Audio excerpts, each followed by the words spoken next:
there's a time and a place for surgery, but I think a lot of people think that surgery is going to be the quicker, easier solution to their problem, when there's something that often works better. I'll fill you in on that.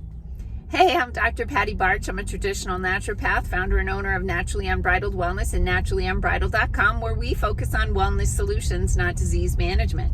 This is Down the Ridge with Dr. Patty, when I give you 7 to 10 minutes of holistic life and wellness information on my way to work. This is not medical advice. It's for entertainment purposes only. Nothing I say is true. Don't listen to me. Okay, so back in the 90s, when I was in my 20s, I had some really crippling shoulder pain. My shoulder was like so bad that I was immobilized. Like I just held my arm totally still because any kind of movement was excruciating. And I remember like not being able to drive because I couldn't shift. It was automatic transmission, but just putting it into drive, right? That little bit of rotation was like impossible. And so I went to the medical doctor. I'm like, my shoulder hurts. And they're like, oh, well, we could give you a cortisone injection. And back then I was working in biotech. I was all about the medical model, right? And I don't know why, but I was just like, could I try physical therapy first? And I remember the doctor going, do you want to try physical therapy? I'm like, yeah. He's like, all right. Now, first of all, cortisone shots are not all they're cracked up to be. So can they rapidly reduce inflammation in a joint? Yeah. Are there any potential problems with them? Yeah. So some of the most common problems with them is one, the rebound effect. So after the cortisone shot wears off, typically the pain and inflammation gets to a level beyond where it was before the cortisone shot. That's a rebound effect.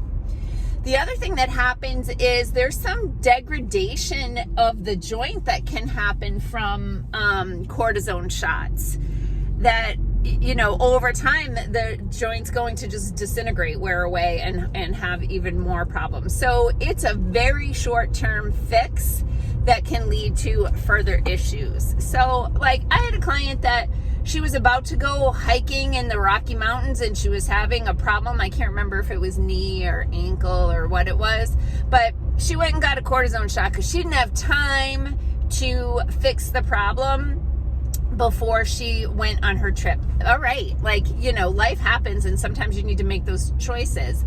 But moving forward, let's fix the underlying problem. So sometimes the problem with the joint can just be insufficient lubrication of the joint, insufficient cartilage, maybe a little bit of arthritis.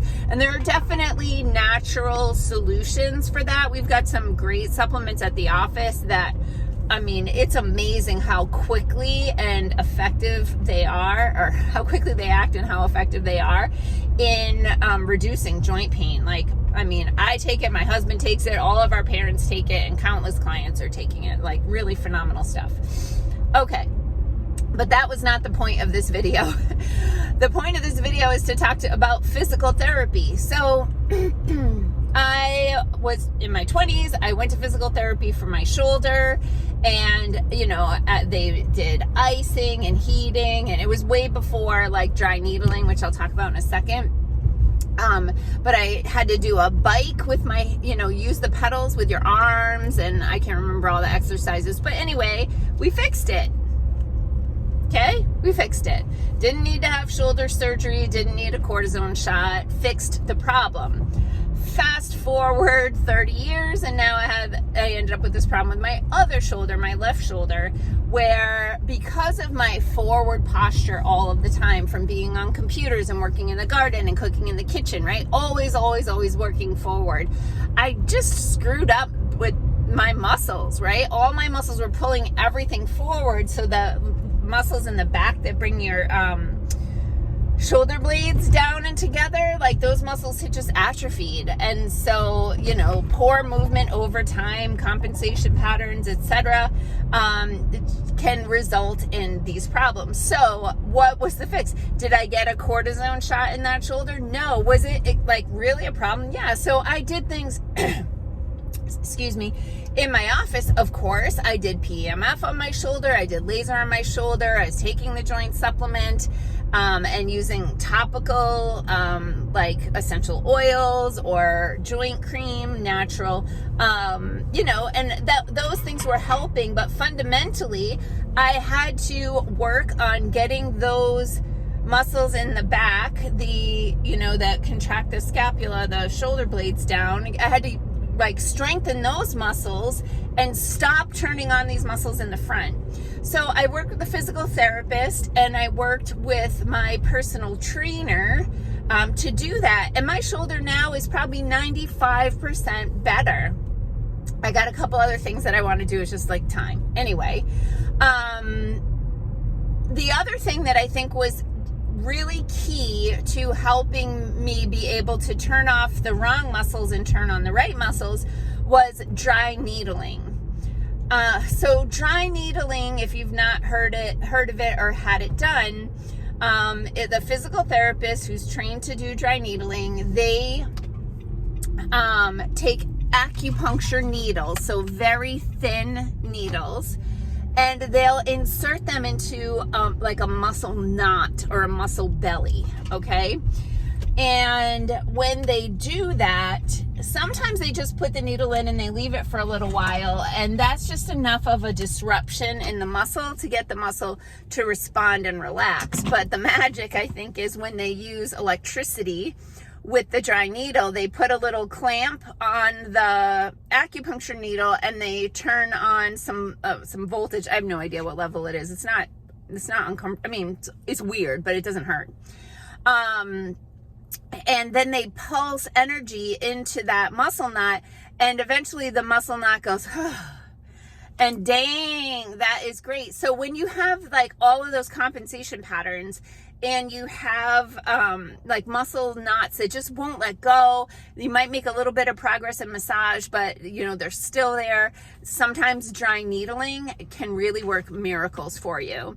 So I go to Dynamic Physio, I don't know if they changed the name from from a while ago, but Dynamic Physical Therapy and Movement, or Physiotherapy and Movement, or whatever. It's on Main Street in Alaska, and I work out with Emily, who you would swear is a physical therapist. She is so good at what she does.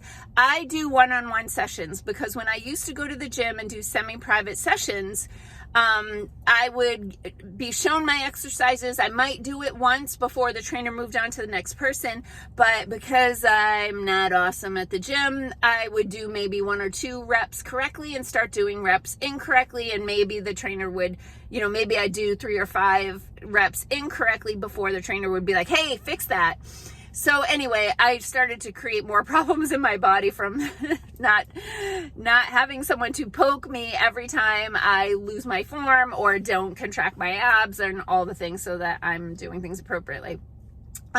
So anyway, I work out with Emily at Dynamic, and then I've had physical therapy there with one of the Jakes, and then also with Diane, who is one of the owners, and really, like, it was tremendous. So I didn't need shoulder surgery. I didn't need meloxicam. I didn't need anything like that. I just needed help, and my chiropractor adjusted my shoulder too. I just needed help from experts and some strategies, therapies, and supplements to support my body in going back to a state where it's functioning appropriately. So is there a time and place for surgery? Yeah, but you should try other things first. I mean, my poor father-in-law had back surgery, and then I don't remember how many weeks it was that he couldn't do, he's a farmer, couldn't do things and needed extra help. So my husband was helping, and they hired somebody, so that was expensive. And I want to say by the time the 12 weeks of like rehabilitation or recovery after the surgery, by the time those 12 weeks were up, he was right back to where he was. He had improvement for a few weeks, and then he was right back to where he was. So then they're like, oh, we could do surgery again. He's like, no, I'm not doing that. So then they decide to send him to physical therapy. And then they realized that he needs a brace on his leg, and they, they had given him different tools and strategies and exercises and appliances and all the things, and he's way better. I mean, he's in his 80s, so he's not going to get back to where he was 40 years ago, but physical therapy helped him orders of magnitude more than surgery did, without any like detrimental or downtime or scar tissue or anesthesia or pain meds or all of the things. So props to physical therapy. Peace out, peeps. Have a healthy day.